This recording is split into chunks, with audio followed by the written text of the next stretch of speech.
السلام علیکم دوستو. آج ایک مختلف اور انسانی ضرورتوں سے متعلق مسئلے پہ بات کریں گے اور وہ ہے بلوچستان کے لیے پانی.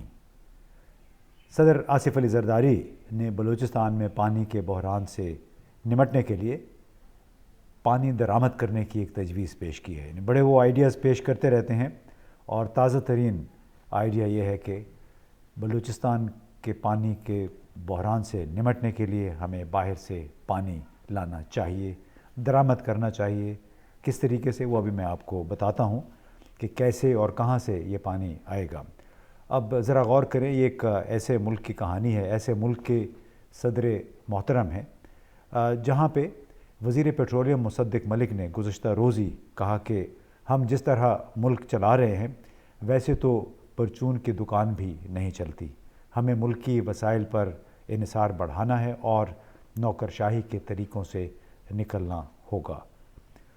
واقعی مصدق ملک ٹھیک کہتے ہیں، نوکرشاہی کے طریقوں سے نکلنا ہوگا. جو اصلاحات ہیں ہمارے گورننس کے سٹرکچرز میں، جو طریقہ حکمرانی ہے، ان اصلاحات کے بغیر نہ تو ہمیں مزید کوئی پیسے دے گا اور نہ ہی قرضے جو لے رہے ہیں اس کا کوئی مفید استعمال ہو سکے گا. اور مصدق ملک نے یہ بات کیوں کہی؟ شاید ان کے ذہن میں یہ تھا کہ سعودی عرب نے ہر ماہ $100 ملین مالیت کا تیل ہمیں قرض پہ فراہم کرنے پہ آمادگی ظاہر کی ہے. مزید 1 سال کے لیے ایک فیسلٹی دی ہے. ایک خط کے ذریعے محمد بن سلمان، یعنی وہاں کے جو اس وقت عملی حکمران ہیں، انہوں نے ہمارے وزیر اعظم کو خط لکھا جس کا ذکر منگل کے روز کابینہ کے اجلاس میں کیا گیا اور وزیر اعظم نے اس بات پہ سعودی عرب کا شکریہ بھی ادا کیا کہ مزید 1 سال کے لیے $100 ملین ماہانہ ہم تیل درآمد کریں گے سعودی عرب سے، لیکن اس پہ ہم نے سود بھی ادا کرنا ہے. اس کا ذکر کسی نے نہیں کیا. یہ سود ہے جناب 6%، یعنی 6% سود ہم ادا کریں گے اس تیل کے لیے جو کہ ہر مہینے $100 ملین مالیت کا درآمد کیا جائے گا. یعنی قرض پر قرض اور اس کے لیے بھی 6% شرح سود. اب اس سود پر ملنے والے قرضے کی سہولت، یعنی ڈیفرڈ پیمنٹ اس کو کہتے ہیں، وزیر اعظم بڑے مشکور تھے سعودی عرب کے. اور اسی طرح ایک اور آپ کو یہاں پہ بات بتائیں کہ ایک اور قرضہ ملا چین سے، ہم نے لیا، وہ کوئی $300 ملین مالیت کا ہے. یہ سینٹ کے اجلاس میں منگل کے روز بتایا گیا، منگل یا پیر کے روز، کہ چین سے ایک کمرشل لون پاکستان نے حاصل کیا ہے $300 ملین کا اور اس کی شرح سود ہے 8.5%.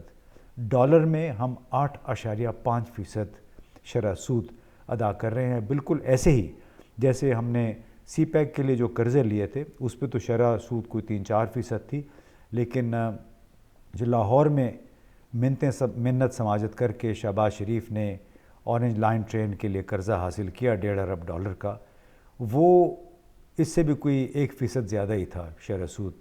کیونکہ انہوں نے کہا چینیوں سے کہ میں آپ کو پنجاب حکومت کی طرف سے، اس وقت یہ وزیر اعلیٰ تھے، آپ کو 1% زیادہ شرح سود پیش کروں گا وفاقی حکومت کے مقابلے، لیکن آپ ہمیں اورنج لائن کے لیے یہ قرضہ ضرور دیں. بڑی منت سماجت کی، جس کے بعد پھر صدر شی جن پنگ نے نواز شریف کی موجودگی میں ان سے کہا کہ چلیں میں آپ کو یہ تحفہ دے دیتا ہوں. لیکن یہ تحفہ جو ہے 1.55 ارب، یعنی تقریباً $1.5 ارب کا تحفہ تھا، جس پہ ہم اچھی خاصی اس وقت سود بھی ادا کر رہے ہیں. معلوم نہیں یہ واپس کب ہوگا، واپس ہونے والی اس وقت کوئی صورتحال معلوم نہیں ہوتی. اب یہ ایک ایسے ملک کی بات ہے جس کی اس سال بتایا گیا ہے وزارت خزانہ کے ذرائع نے کہ کوئی $24 ارب ہماری مالی ضروریات ہوں گی. اور اس کی وجہ کیا ہے؟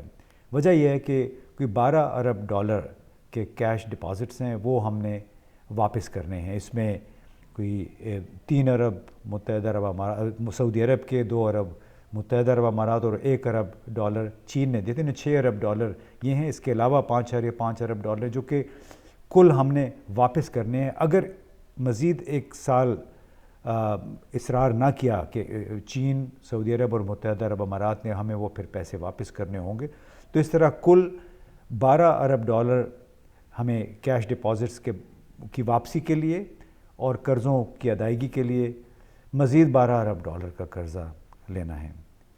قرضہ لیں گے تو یہ قرضے ہم واپس کریں گے. اب آتے ہیں جناب آصف علی زرداری کے اعلان پہ. پانی برائے بلوچستان. اب ایوان صدر میں منگل کے روز ایک تقریب تھی. پاکستان چائنا انسٹیٹیوٹ کے زیر اہتمام ایک اختتامی اجلاس تھا ایک کانفرنس کا.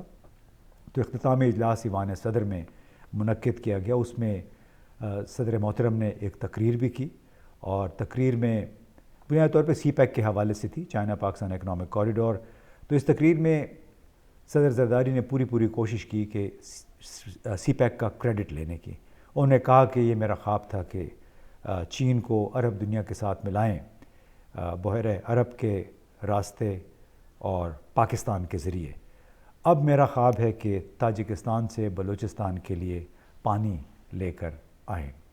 اب منصوبے کے انہوں نے کہا کہ منصوبے کے قابل عمل ہونے کے لیے فیزیبلٹی ایک اسٹڈی ہم نے کروائی ہے. متحدہ عرب امارات نے کچھ پیسے دیے ہیں اور وہ ہم نے اب چین کے حوالے کر دیے. چین سے ہم نے ریکویسٹ کی ہے کہ اس پہ آپ غور کریں کہ آیا یہ یہاں پہ پانی تاجکستان سے بلوچستان تک کیسے آ سکتا ہے. اب اندازہ لگائیے, اگر صرف واخان سے بلوچستان کا فاصلہ ہم دیکھ لیں تو کوئی 1250-1300 کلومیٹر بنتا ہے, اور پہلے کئی 100 کلومیٹر جو ہیں وہ انتہائی دشوار گزار پہاڑی علاقہ ہے جہاں سے عام لوگوں کا تو آنا جانا ہی مشکل ہے. ابھی تک کوئی آمد و رفت کے کوئی ذرائع بھی نہیں ہیں.